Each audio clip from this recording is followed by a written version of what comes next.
मुख्यमंत्री पुष्कर सिंह धामी ने उत्तर भारत के प्रसिद्ध मां पूर्णागिरि मेले का किया शुभारंभ। 3 महीने तक चलेगा मां पूर्णागिरि मेला। मेले में आएंगे 40 लाख श्रद्धालु।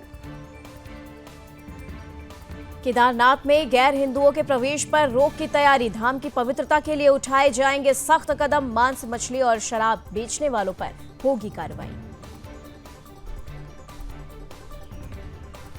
राज्यपाल लेफ्टिनेंट जनरल गुरमीत सिंह ने अंतर्राष्ट्रीय योग महोत्सव 2025 के समापन समारोह में लिया भाग। समापन समारोह में 75 देशों के 1500 योग साधकों ने लिया भाग। टिहरी गढ़वाल के प्रसिद्ध लोक गायक पवन सेमवाल ने सैनिक के साथ हुई मारपीट की घटना पर जताया कड़ा विरोध। पवन सेमवाल ने नकारा विधायकों और मंत्रियों के बहिष्कार की अपील।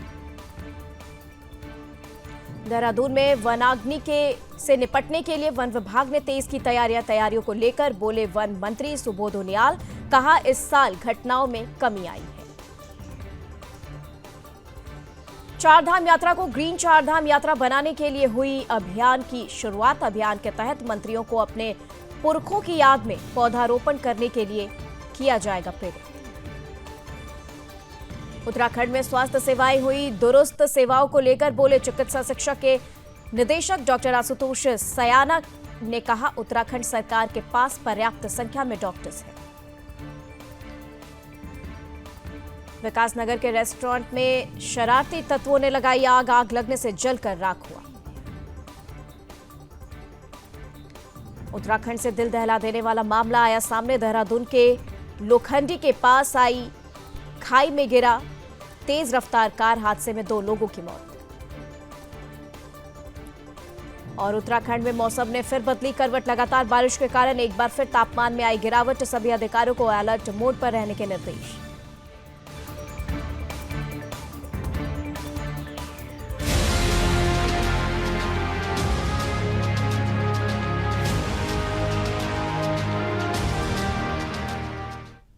नमस्कार, सुदर्शन न्यूज देख रहे हैं आप। मैं हूं आपके साथ निमि सिन्हा और वक्त हो चला है अपना उत्तराखंड का। उत्तराखंड की खबरों पर नजर डाल रहे हैं। उत्तराखंड के मुख्यमंत्री पुष्कर सिंह धामी ने चैत्र प्रतिपदा के दिन उत्तर भारत के प्रसिद्ध मां पूर्णागिरि मेले का विधिवत शुभारंभ किया। उन्होंने पूजा अर्चना करने के बाद मेले का उद्घाटन किया और फीता काटा। इस मौके पर मुख्यमंत्री का स्वागत स्थानीय जनता और कार्यकर्ताओं द्वारा पुष्प वर्षा और माता के जयकारों के साथ किया गया। मां पूर्णागिरि धाम का मेला उत्तर भारत के प्रमुख मेलों में से एक है, जिसमें हर साल लाखों श्रद्धालु माता के दर्शन के लिए आते हैं। इस साल मेले का आयोजन 15 मार्च से 15 जून तक 3 महीने के लिए किया जाएगा और अनुमान ये है कि इस दौरान लगभग 30 से 40 लाख श्रद्धालु इस पवित्र स्थल पर दर्शन करेंगे। मुख्यमंत्री ने मेला शुभारंभ के अवसर पर कहा कि उत्तराखंड सरकार ने निर्णय लिया है कि पूर्णागिरि मेला अब साल भर चलेगा, जैसे प्रदेश के अन्य मेलों का संचालन होता है। इसके साथ ही उन्होंने ये भी कहा कि भविष्य में श्रद्धालु यहां आने के बाद अन्य पौराणिक मंदिरों और तीर्थ स्थलों का भी दर्शन कर सकेंगे। इसके लिए मानस खंड यात्रा के रूप में मंदिरों का पुनर्विकास किया जा रहा है। मुख्यमंत्री धामी ने यह भी कहा कि श्रद्धालुओं की यात्रा को सुविधाजनक बनाने के लिए लगातार नए रास्ते, पुलों और स्वास्थ्य सुविधाओं और अन्य अवसर जो है वो विकास जो है वो किया जा रहा है। और इसके साथ ही टनकपुर में ISBT बस स्टेशन का निर्माण कार्य भी जल्द पूरा होने वाला है। इसके अलावा श्रद्धालु शारदा नदी में रिवर राफ्टिंग का आनंद भी ले सकेंगे।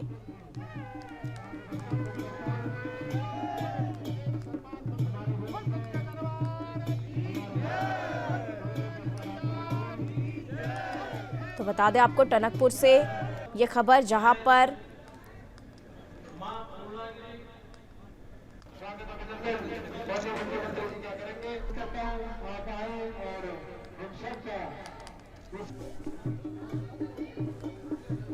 तो बता दें आपको उत्तराखंड के मुख्यमंत्री पुष्कर सिंह धामी ने चैत्र प्रतिपदा के दिन उत्तर भारत के प्रसिद्ध मां पूर्णागिरि मेले का शुभारंभ किया। वहां पर पूजा अर्चना करने के बाद मेले का उद्घाटन किया गया और इस मौके पर मुख्यमंत्री का स्वागत स्थानीय जनता और कार्यकर्ताओं द्वारा किया गया।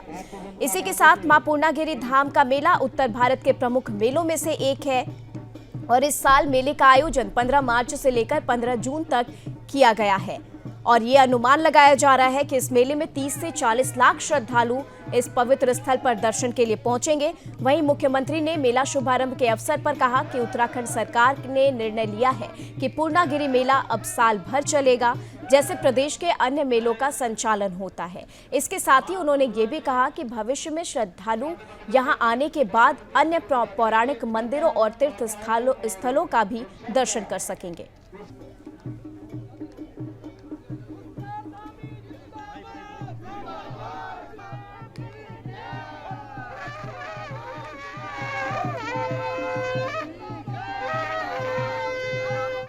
मां शक्ति स्वरूपा मां पूर्णागिरि को नमन करते हुए सभी श्रद्धालुओं, स्थानीय व्यापारियों, पर्यटकों का मैं सबका हार्दिक स्वागत करता हूं, सबका अभिनंदन करता हूं।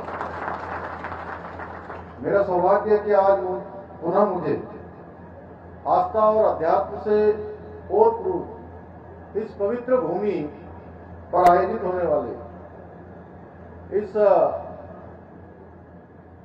90 दिन से अधिक 100 दिन के आसपास इस मेले का शुभारंभ करने का अवसर प्राप्त हुआ है।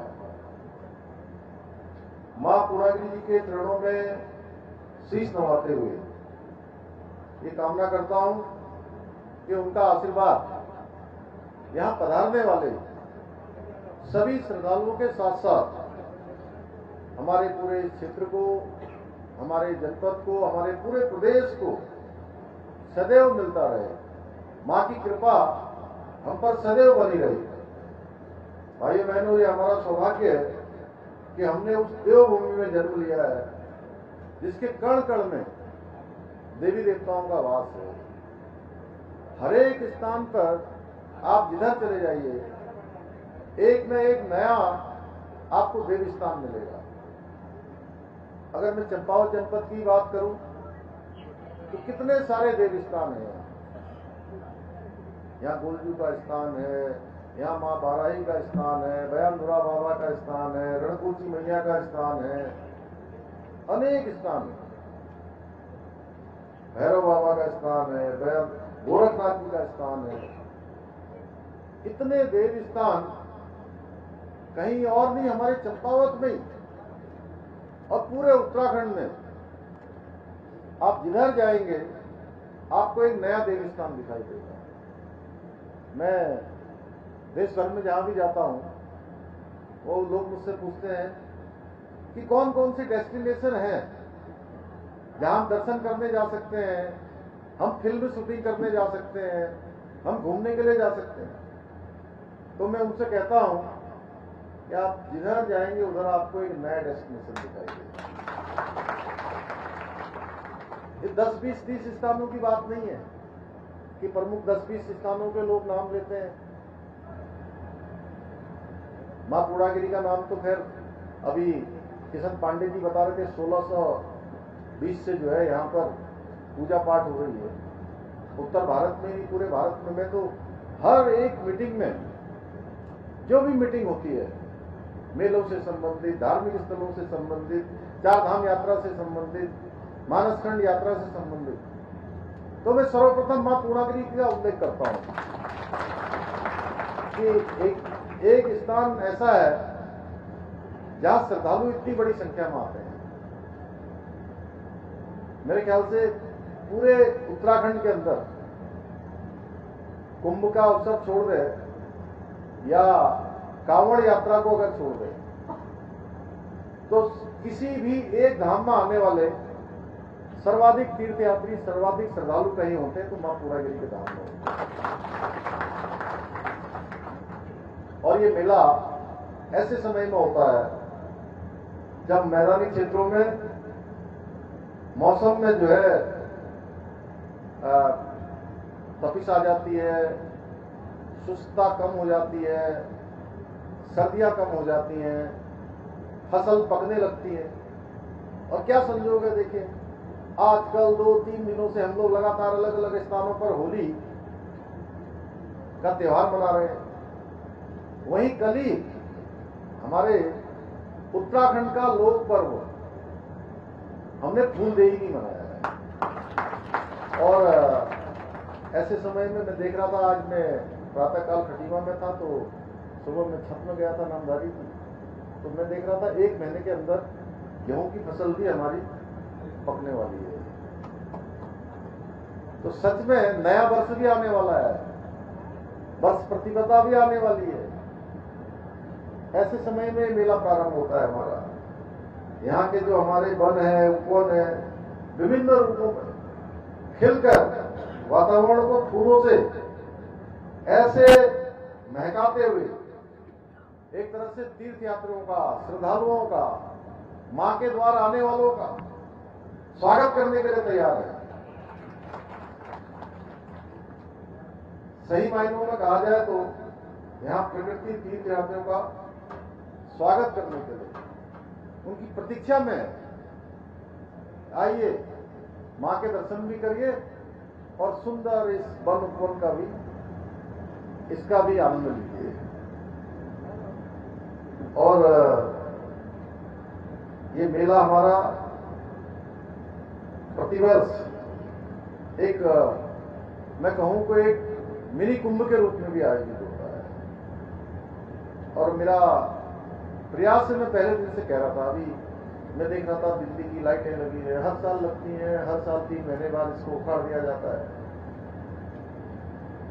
अभी गाड़ी में मैं बात करते हुए आ रहा था, जब ये मेला हमारा पूरे साल भर चलेगा तो ये इसकी परमानेंट व्यवस्था होनी चाहिए। अब ये जो भी स्ट्रक्चर है, अभी गोविंद सामंत ने कहा कि अनेक यहाँ पर पुल बन रहे हैं, सड़क का निर्माण हो रहा है, यह हमारा पहले दिन से संकल्प है।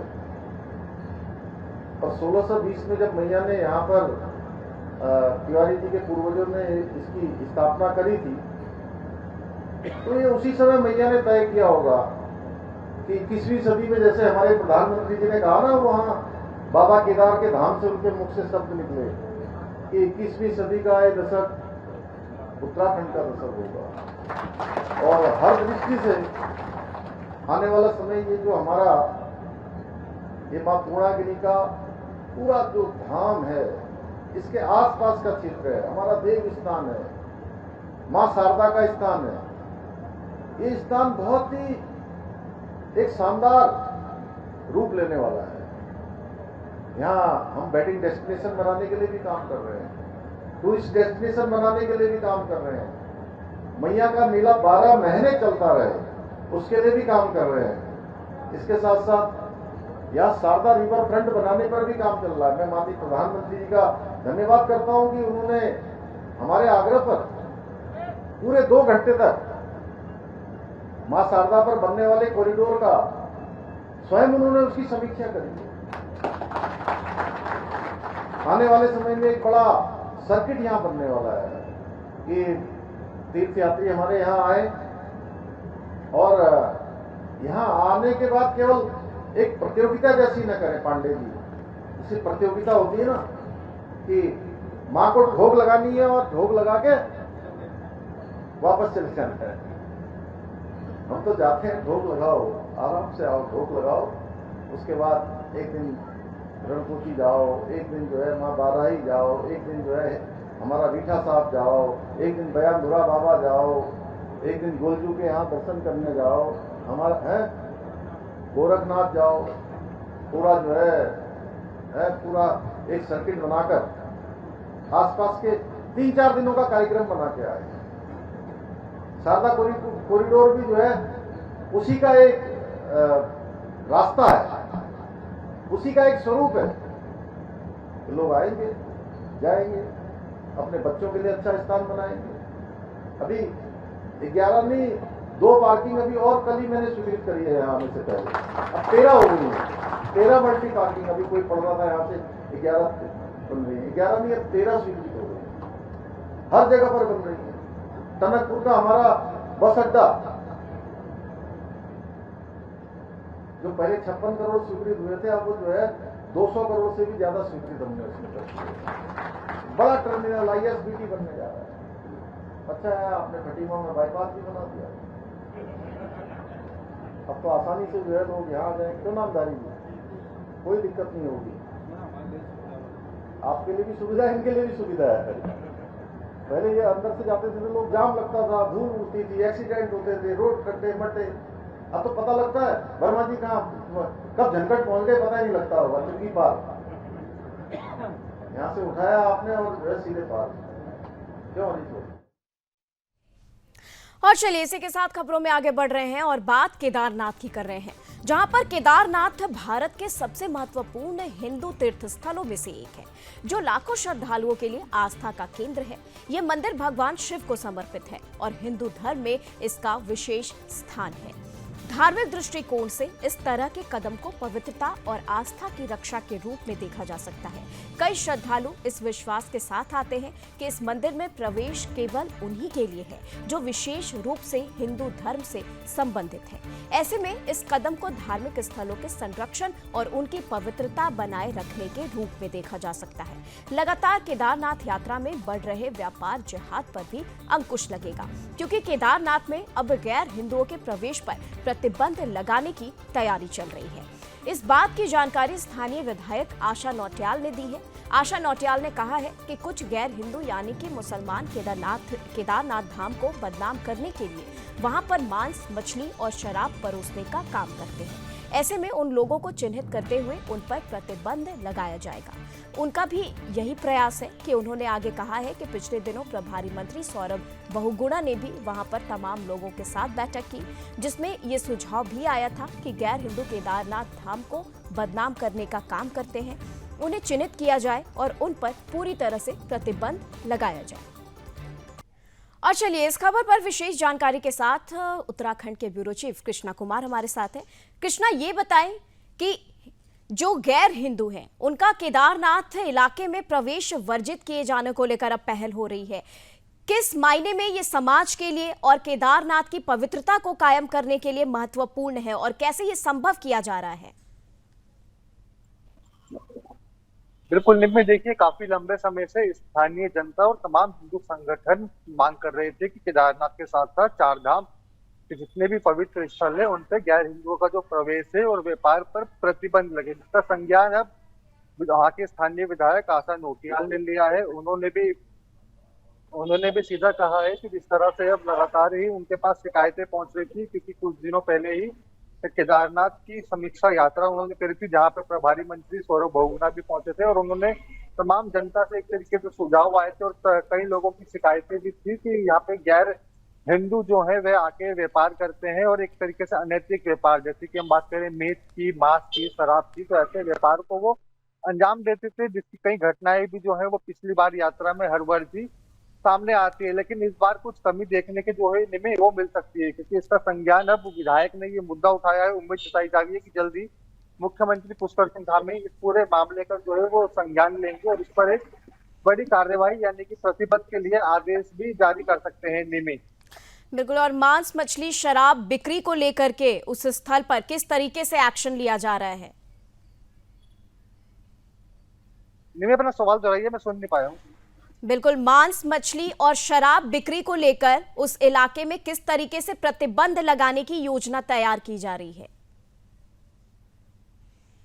बिल्कुल, देखिए अभी सिर्फ ये मुद्दा जो है वो विधायक ने उठाया है, क्योंकि मांस मदिरा जो है वो उस क्षेत्र में हमेशा ही प्रतिबंध रहती है, लेकिन कई होते हैं गैर हिंदू, जैसे कि मुस्लिम समाज के कुछ कट्टरपंथी लोग होते हैं जो ऐसी पवित्र जगहों पर जाकर यात्रा में खलल डालने के लिए और पूरी यात्रा को बदनाम करने के लिए इस तरीके का व्यापार करते हैं। क्योंकि पिछले वर्ष भी हमने अपने बिंदास बोल की स्पेशल सीरीज में दिखाया था कि किस तरीके से केदारनाथ धाम में व्यापार जिहाद को बढ़ावा मिल रहा है, क्योंकि जैसे ही यात्रा शुरू होती है तो तमाम जगहों पर जो हमें नुक्कड़ पे छोटे छोटे टी स्टॉल दिखते हैं या कोई मैगी पॉइंट दिखते हैं, तो उस पर अधिकतर मुस्लिमों का कब्जा होता है। दूसरी तरफ अगर हम घोड़े खच्चर वालों की बात करते हैं तो वे भी नाम बदल बदल कर वहां पे घोड़े जो है वो संचालित करते हैं, जिससे कई लोगों को यात्रा में दिक्कत आती है। और जब भी कोई हिंदू यात्री एक तरीके से कोई घोड़ा नहीं लेता है तो घोड़े वाले उसको घोड़े से एक तरीके से मार के कई तरीके से जख्मी करने का प्रयास भी करते हैं, क्योंकि लगातार शिकायतें जो है वो हमेशा आती है। सुदर्शन न्यूज में भी मांग करी थी केदारनाथ में व्यापार जिहाद को रोकने के लिए सरकार जल्दी कोई ठोस नीति जो है वो बनाए, जिसका अब विधायक ने भी एक तरीके से संज्ञान लिया है और मुख्यमंत्री से मिलकर उनको ये पूरी एक तरीके से उस पर कार्रवाई करने की बात करी है। उम्मीद जताई जा रही है कि मुख्यमंत्री जब इस पर संज्ञान लेंगे तो केदारनाथ के साथ साथ उत्तराखंड के अन्य जो पवित्र चारधाम स्थल है वहां पे भी गैर हिंदुओं के प्रवेश पर प्रतिबंध लग सकता है, क्योंकि देश के कई अन्य राज्य भी है जहाँ पर कई मंदिर है, वहाँ पे ऑलरेडी गैर हिंदुओं के प्रवेश पर एक तरीके से प्रतिबंध है। तो यह पहल अब उत्तराखंड में भी शुरू होने की एक तरीके से उम्मीद जो है वो लगातार जताई जा रही है, क्योंकि स्थानीय जनता काफी लंबे समय से मांग कर रही थी। क्योंकि उत्तराखंड की अगर हम खासकर बात करते हैं केदारनाथ की, तो 22 किलोमीटर का एक पैदल ट्रैक पड़ता है, जिसमें काफी दिक्कतों का सामना जो है वो श्रद्धालुओं को करना पड़ता है, खासकर घोड़े खच्चर वालों की वजह से, क्योंकि वो इस तरीके से बेढंग तरीके से घोड़ों का संचालन करते हैं, उसमें घोड़े बैठने वालों को भी दिक्कत होती है और जो पैदल एक तरीके से यात्री चलते हैं उनको भी काफी दिक्कतों का सामना करना पड़ रहा है। अब देखना होगा कि सरकार इस पर कब संज्ञान लेगी और कब एक तरीके से आदेश जारी करती है कि वहां पे गैर हिंदुओं का प्रवेश एक तरीके से वर्जित होगा, क्योंकि ये मांग काफी लंबे समय से चली आ रही है। निमी, अब गैर हिंदुओं के एंट्री पर जो प्रतिबंध लगाया जाएगा, तो इसके बाद अब जो 30 अप्रैल से चारधाम यात्रा की शुरुआत होने जा रही है, इस पर क्या असर देखने को मिलेगा? क्या सकारात्मक प्रभाव इस चारधाम यात्रा को देखने को मिलेगा? बिल्कुल, देखिए देश विदेश से हर एक सनातनी और श्रद्धालु जो भी आते हैं वे एक अपनी आस्था का सम्मान रखते हुए आते हैं कि वो पवित्र तरीके से अपनी जो पूरी एक तरीके से चार धाम यात्रा है या वो सिर्फ एक ही धाम की यात्रा कर रहा हो, वो उसकी एक पवित्र और एक तरीके से पूर्व सम्मानजनक यात्रा हो जाए। तो ऐसे यात्राओं पर जब वो निकलते हैं तो ऐसे में तमाम वामपंथी कट्टरपंथी होते हैं जो तमाम तरीके से यात्राओं में खलल डालने का प्रयास करते हैं, क्योंकि व्यक्ति दूर से आता है, उसको वहां पे अगर मीट मांस मदिरा की दुकान दिखती है तो वो कहीं ना कहीं एक तरीके से युवा होता है तो उसकी तरफ प्रभावित हो जाता है। तो ऐसे में वो प्रभावित नहीं होगा, इस तरीके का व्यापार अब केदारनाथ धाम में नहीं चलेगा, क्योंकि देवभूमि का एक पवित्र धाम है केदारनाथ, जो एक तरीके से भगवान शिव को समर्पित है। ये एक तरीके से जिहाद मुक्त इसकी यात्रा चले, अब इसकी कसरत शुरू हो चुकी है, क्योंकि सुदर्शन न्यूज पे भी हमने दिखाया था कि किस तरीके से व्यापार जिहाद को अंजाम दिया जा रहा है और हिंदू श्रद्धालुओं को खासकर यहाँ पर परेशान किया जाता है। अब देखना होगा कि सरकार इस पर कब संज्ञान लेती है और मुख्यमंत्री पुष्कर सिंह धामी इस मामले पर क्या कहते हैं और विधायक से जब मुलाकात होगी उसके बाद उनका क्या एक तरीके से नजरिया और क्या एक्शन इसमें सरकार होगा, यह आने वाला समय बताएगा। बिल्कुल, इस मुद्दे पर सौरभ बहुगुणा मंत्री ने भी इस पर बैठक की थी और उस बैठक में क्या निष्कर्ष या क्या बातें निकलकर सामने आई थी?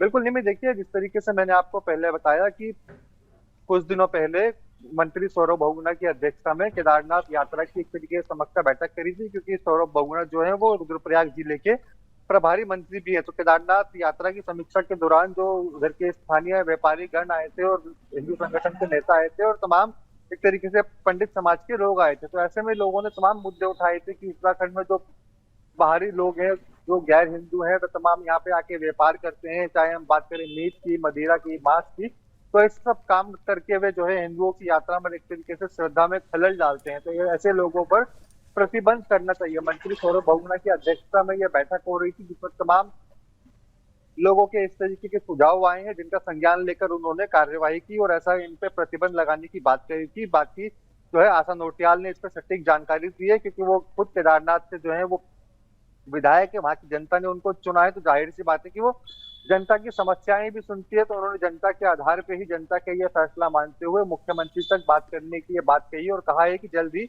वे कोशिश करेंगे कि वे केदारनाथ धाम में जो है गैर हिंदुओं का जो प्रवेश है उस पर प्रतिबंध लगाने की बात मुख्यमंत्री से करेगी और उस पर कोशिश भी करेंगे कि पूरी तरीके से लागू हो जाए। निमी, बिल्कुल, व्यापार जिहाद के बारे में अगर बात कर ले तो किस तरीके से व्यापार जिहाद का जो मामला है यहाँ पर बढ़ता नजर आ रहा है, वजह क्या है इसकी? देखिए व्यापार जिहाद हम इसलिए कह रहे हैं कि कोई भी मुस्लिम होता है वह ऐसी जगहों पे आके अपना हिंदू नाम रख के जो है वो व्यापार हमेशा करता है, क्योंकि अगर कोई भी हिंदू श्रद्धालु आता है तो वो अपना नाम बताता है तो वो मोहम्मद, मोइन वगैरह छोड़ के उसको अपना नाम मनोज बता देगा, मोनू बता देगा, इस तरीके के वो नाम बताते हैं और अपने काम को बढ़ावा देते हैं। क्योंकि हमने देखा है कि अधिकतर जो भी एक तरीके से घोड़े का वहां पे संचालन करते हैं, जो भी घोड़े खच्चर वाले होते हैं वे नाम बदलकर अपना व्यापार करते हैं और खासकर होटल ढाबे वाले जो होते हैं वे भी अपना नाम एक तरीके से उजागर नहीं करते हुए सिर्फ केदारनाथ भगवान के नाम पे या बद्री भगवान के नाम पे, ऐसी तमाम भगवानों के नाम पर, गंगा मैयाओं के नाम पर जो है वो अपने होटल का नाम रखते हैं। तभी एक तरीके से लोग एक तरीके से उससे अनजान रहते हैं, तभी हम कह सकते हैं कि व्यापार जिहाद को जो है वो लगातार इस तरीके से बढ़ावा मिलता है और यही एक तरीके से अब से कुछ समय पहले कावड़ में भी शुरू हुई थी, जब उत्तर प्रदेश के मुख्यमंत्री योगी आदित्यनाथ ने आदेश दिया था कि सभी होटल वालों को, ढाबे वालों को, ठेली फल वालों को अपने नेम प्लेट जो है वो लगानी पड़ेगी। तो ठीक उसी की तर्ज पे उत्तराखंड सरकार को भी इस तरीके का फैसला जो है वो चारधाम यात्रा पे लेना चाहिए। और लगातार जिस तरीके से मांग लगातार उठती आ रही है कि गैर ठीक है हिंदुओं के कृष्णा, प्रवेश पर जो है वो प्रतिबंध ठीक है। लगना तमाम चाहिए। जानकारी के लिए आपका बहुत बहुत धन्यवाद। तो व्यापार जिहाद से लेकर हिंदुओं जो भी गैर हिंदू हैं उन पर अब प्रतिबंध लगाया जा रहा है ताकि चारधाम यात्रा जो है वो सुरक्षित रूप से और पवित्रता के साथ संपन्न हो पाए। और इसी के साथ फिलहाल के लिए अपना उत्तराखंड में बस इतना ही, लेकिन सुदर्शन न्यूज पे खबरों का सिलसिला लगातार जारी रहेगा। आप देखते रहे सुदर्शन न्यूज। जय हिंद।